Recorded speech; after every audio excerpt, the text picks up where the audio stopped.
এখান থেকে হচ্ছে অনেক সুন্দর একটা ভিউ। যদিও সব বিল্ডিং, তবে এই কুয়ালালামপুরের সৌন্দর্য কিন্তু এই বিল্ডিংগুলোতে। এখান থেকে একটা সুইমিং পুল দেখা যাচ্ছে, রাস্তা দেখা যাচ্ছে, আর অনেক অনেক বড় বড় বিল্ডিং। প্রত্যেকটার অবশ্যই আলাদা আলাদা নাম আছে।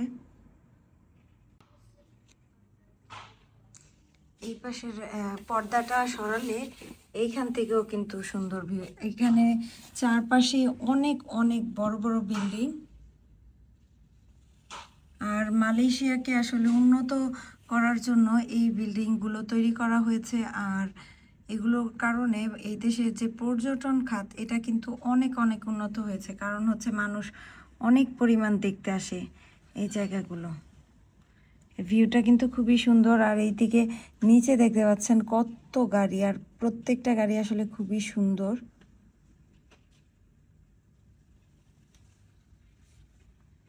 আসসালামু আলাইকুম, আমি মেঘলা, ট্রাভেল উইথ মেঘলাতে আপনাদেরকে স্বাগতম জানাচ্ছি।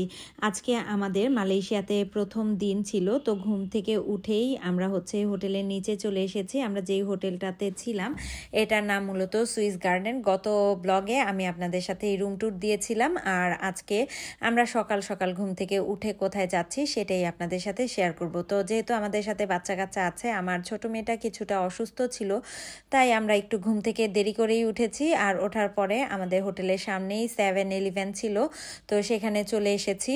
বাইরের দেশগুলোতে 7-Eleven খুবই জনপ্রিয় একটা দোকান, যেখানে কিনা কর্মব্যস্ত মানুষদের জন্য রেডি ফুড পাওয়া যায়। তাছাড়া এখানে হালাল অপশন থেকে শুরু করে সব ধরনের অপশনের খাবার পেয়ে যাবেন।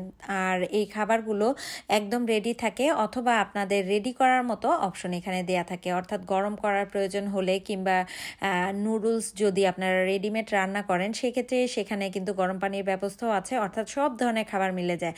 আর 7-Eleven আমার খুবই পছন্দের দোকান, কারণ অল্প একটু জায়গার মধ্যে আপনার অনেক ধরনের জিনিসপত্র এখানে পেয়ে যাবেন। তো আমরা প্রথমে ঢুকেই প্রত্যেকটা রো একটু চেক করে নিলাম যে কোন পাশে আসলে কোন জিনিসগুলো রাখা আছে, এতে করে আমাদের পছন্দ অনুযায়ী খাবার দাবারগুলো নিতে সুবিধা হবে সেজন্য।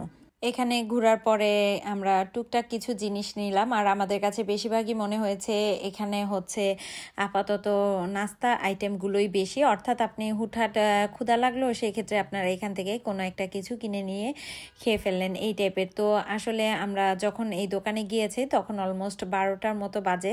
তো আমরা চিন্তা করলাম আমরা আর হাবিজাবি না কিনে আমরা ভরপেট খাবার খাবো। তো এখানে বাচ্চাদের জন্য টুকটাক কিছু জিনিস কিনে এখান থেকে আমরা বের হয়ে গেলাম। এরপর আমরা যে জালান আলোর যে রোডটা আছে স্ট্রিট, সেখানে চলে আসলাম। আর দেখতে পেলাম দিনের আলোতে এই স্ট্রিটটা একেবারেই চুপচাপ শুনশান। অর্থাৎ এখানে যারা আসেন বেশিরভাগই রাতের বেলা খাবার খেতে আসেন। তো আমরা এখানে আজকেও একটা হোটেল খুঁজে বের করলাম, যেখানে বাঙালি টাইপের খাবার দাবার পাওয়া যায়। যদিও রেস্টুরেন্টটা এখানে ইন্ডিয়ান একটা রেস্টুরেন্ট।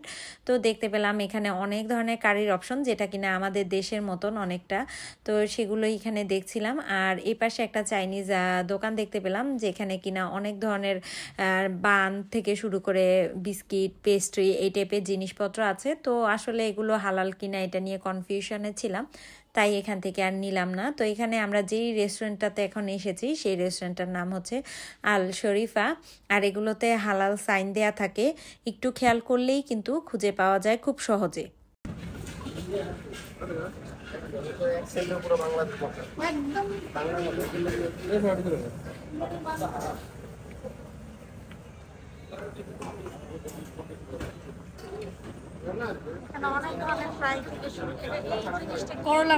আমিও সেটাই দেখতেছি। এটা জুকিনি, খুশি খুশি খুশি। হ্যাঁ, এটা খুশি মানে চিচিঙ্গা, বরবটি, তারপর গাজর, এগুলো সব মিক্স করে ফ্রাইড রাইস করলাম। ওটা ওটা ওটা জানি বিস্কুট হতে পারে, দেখতে সবই সুন্দর। এইখানে ফ্রাইড রাইস আর গরুর মাংস আর সালাদ। এক একজন আসলে এক এক রকম নিয়ে নিচ্ছে খাবার। আমি আর ভাবি এই সেম খাবারই নিয়েছি। খায়া দেখে আসলে টেস্ট কেমন আসলে না।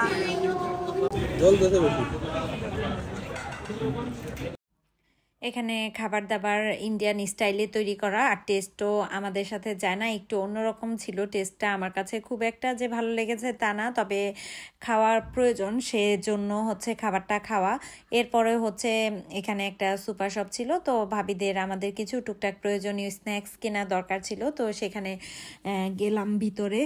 তো এখানে যাওয়ার পরে হচ্ছে আমরা এখানকার জিনিসপত্রগুলোর প্রাইস দেখছিলাম, যাতে করে আমরা যদি শপিং করি সেক্ষেত্রে এখান থেকে করা যাবে কি যাবে না সেটাই চিন্তা করছিলাম, প্রাইস কেমন। তো এখানে দেখতে পেলাম বাংলাদেশি অনেক ধরনের মাছ রয়েছে, তাছাড়া এখানে ফ্রোজেন আইটেমও রয়েছে অনেক ধরনের। তাছাড়া এই দেশের মানুষ যেই টাইপের খাবার পছন্দ করে সেই টাইপের জিনিস এখানে বাঙালি, ইন্ডিয়ান, পাকিস্তানি সব ধরনের রাইস থেকে শুরু করে সব ধরনের জিনিসপত্র পেয়ে যাবেন।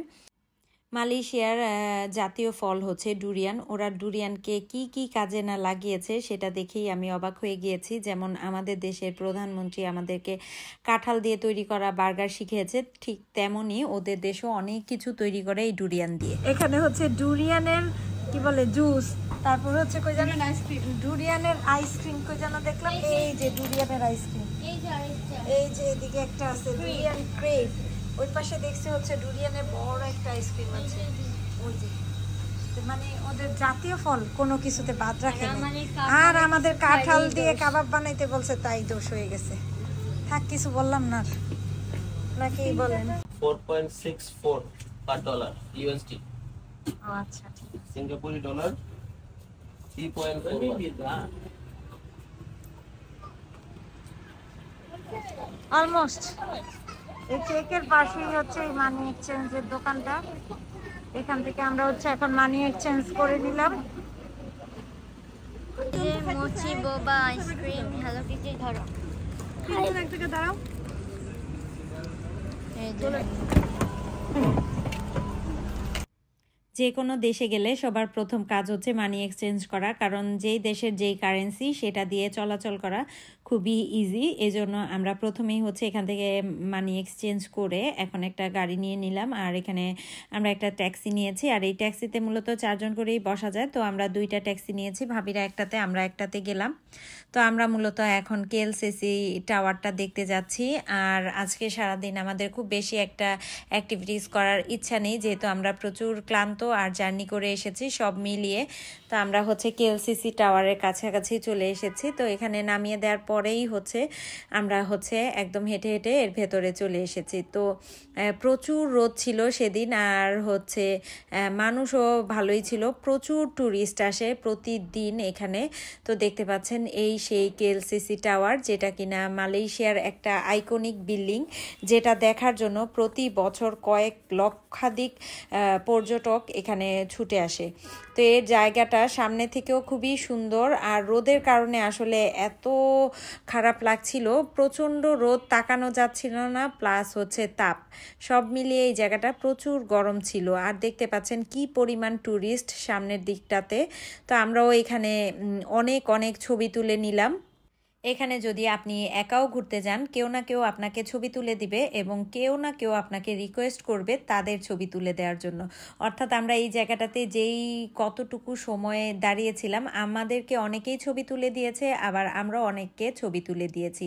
এরপরে হচ্ছে আমরা কেএলসিসির ভেতরে একটু ঘুরে ঘুরে দেখছিলাম। এখানে মূলত যত ধরনের ব্র্যান্ডেড শপ আছে পৃথিবীতে, সব ধরনের ব্র্যান্ডেড শপেরই মোটমাট দোকান আছে। তো আমরা একটু ভেতরে অনেক দূর পর্যন্ত গেলাম আর ঘুরলাম, পুরোটা আসলে রেকর্ড করা হয়নি, যতটুকু পেরেছি অতটুকুই একটু একটু করে রেকর্ড করে নিয়েছি। সেখান থেকে বের হয়ে আমরা হচ্ছে এখন চলে এসেছি একটা মেট্রো স্টেশনে। তো এখান থেকে আমরা হচ্ছে জুস কিনে নিচ্ছি, আর এটা কিন্তু ফেমাস একটা ব্র্যান্ড কইতে, এটা বাংলাদেশেও আছে বর্তমানে। তো এখান থেকে আমরা হচ্ছে বাবল টি নিয়ে নিলাম, আর বাবল টির সাইজটাও ভীষণ বড় ছিল, এখানে 10 রিঙ্গিত করে এক একটা বাবল টি। আর আমার প্রচুর মাথা ব্যথা করছিল, এজন্য আমি চা নিয়ে নিয়েছি। তো আমার দেখা দেখি আমার হাজব্যান্ডও চা নিয়েছে, তো সেটা নিয়েই আমরা দুষ্টামি করছিলাম।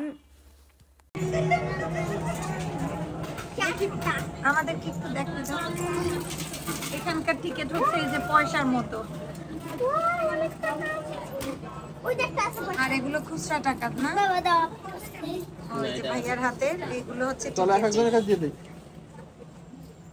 টিকিট। এই যে এরকম একটা মেশিন থাকে, এখান থেকে কিনতে হয় এমআরটির পাস।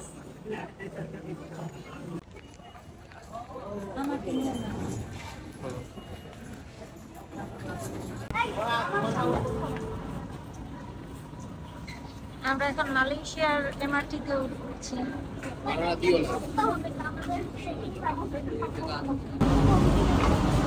আমরা হচ্ছে এখন মেট্রো থেকে নেমে গেছি মসজিদ জামেক এই জায়গাটাতে।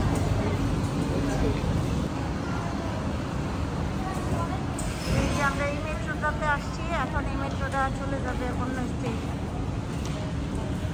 আমরা মূলত এখন মালয়েশিয়ার যেই জায়গাটাতে হানিফা সুপার মলটা অবস্থিত সেই জায়গাটাতে যাচ্ছি। আর এই জায়গাটাতে আমরা মূলত মেট্রো দিয়ে এসেছি। মসজিদ জামাকে নেমে তারপর একটু কিছু দূর হাঁটার পরে আমরা এই লোকেশনটা পেয়ে যাব। তো আমরা হাঁটতে হাঁটতে আসলে ক্লান্ত, যেহেতু এখানে কোনো রিক্সা নেই, এখানে হয় ট্যাক্সি অথবা না হয় হেঁটে হেঁটে সব জায়গায় যেতে হয়। তো এখানে যাওয়ার পথেই দেখতে পেলাম যে একটা সুন্দর ব্রিজের মতো আছে, সেখানে অনেক কবুতর ছিল। তো সেখান থেকে ঘুরেই আমরা হচ্ছে গেলাম হচ্ছে সেই মলের উদ্দেশ্যে। তো সেখানে দেখতে পেলাম যে এখানে গোল্ড শপ রয়েছে। তো আমরা টুকটাক কিছু গোল্ড কিনবো, সেজন্যই মূলত এখান থেকে দেখা। তো ভাবি হচ্ছে ব্রেসলাইট নিয়েছিল, তো সেটা একটু রেকর্ড করা। আর এছাড়াও টুকটাক কিছু জিনিস কিনেছি, সব কিছু আসলে রেকর্ড করা সম্ভব হয়নি। যখন শপিং করতে যাওয়া হয় আসলে পছন্দ করতে করতে আসলে সময় কোন দিক থেকে চলে যায় সেটা বোঝা মুশকিল। তো আমরা আসলে দেখছিলাম এখানে কোন ব্রেসলাইটটাই সুন্দর হবে। ভাবি যেই দুইটা ব্রেসলাইট এখন দেখছিল, দুইটা ব্রেসলাইটই খুবই সুন্দর ছিল আর ইউনিক ডিজাইনের ছিল। তো এখান থেকে ভাবি একটা নিয়েছে, কোনটা নিয়েছে আপনারা গেস করতে থাকেন। সেখান থেকে বের হয়ে আমরা একটু রাস্তার কাছে হাঁটাহাঁটি করছিলাম। তো এখান থেকে ওয়াচ টাওয়ারটা খুবই সুন্দর লাগছিল, পুরোটা লাইট জ্বলছিল। আর আমরা এখানে স্ট্রিট থেকে হচ্ছে কিছু জিনিসপত্র কিনলাম। এখানকার খাবারগুলোর টেস্ট মাশাআল্লাহ অনেক মজার ছিল। আমরা তো খুবই মজা করে অনেক কিছু খেয়েছি, প্লাস ফলও খেয়েছি। তো সব মিলিয়ে এখন দেখতে পেলাম যে আমরা খাওয়া দাওয়া করতে করতে একটু টুকটাক ঘুরতে ঘুরতে এখানে বেশিরভাগ দোকানপাটই বন্ধ হয়ে গিয়েছে। তারপরেও আমরা হচ্ছে হানিফা 9টা পর্যন্ত খোলা শুনে এখানে একটু ঢুকলাম। তো ঢোকার পরে আমাদের প্রয়োজনীয় আমরা কিছু জিনিসপত্র এখান থেকে নিয়ে নিলাম। আর এটা বিশাল বড়, 4তলা পর্যন্ত একদম সব ধরনের জিনিসপত্র পাওয়া যায়। তো এখান থেকে আমরা মোটামুটি কিছু জিনিসপত্র কিনলাম। আর কেনার পরে আমরা যখন বিল করছিলাম এটা মোটামুটি পুরোটাই অফ করে দেওয়া হয়েছে। আমরাই মনে হয় লাস্ট কাস্টমার ছিলাম যখন এটা অফ করে দিচ্ছিল। এবং শপিং শেষে আমরা হচ্ছে এখানে বসে রেস্ট নিচ্ছিলাম। এখান থেকে আমরা হচ্ছে ট্যাক্সি নিয়ে হোটেলের উদ্দেশ্যে রওনা দিলাম। এখান থেকে আমাদের হোটেলটা ভালোই দূর ছিল। আর এখান থেকে মেট্রোতে যাওয়াটাও তখন সেফ ছিল না, রাতের বেলা আসলে আমরা অত ভালো চিনি না, সেজন্যই মূলত ট্যাক্সি নিয়ে আমরা আমাদের হোটেলের উদ্দেশ্যে রওনা করলাম। হোটেল রুমে আসার পরে এত সুন্দর ভিউ দেখছিলাম। কেএলসিসি টাওয়ারটা দেখতে পাচ্ছেন দূরে, দুইটা মাথা একদম জলজল করে জ্বলছিল। তাছাড়া এখান থেকে সব কিছু এত সুন্দর লাগছিল দেখতে, কি বলবো, প্রত্যেকটা জিনিসই এত আলোকোজ্জ্বল আর দেখতে খুব ভালো লাগছিল।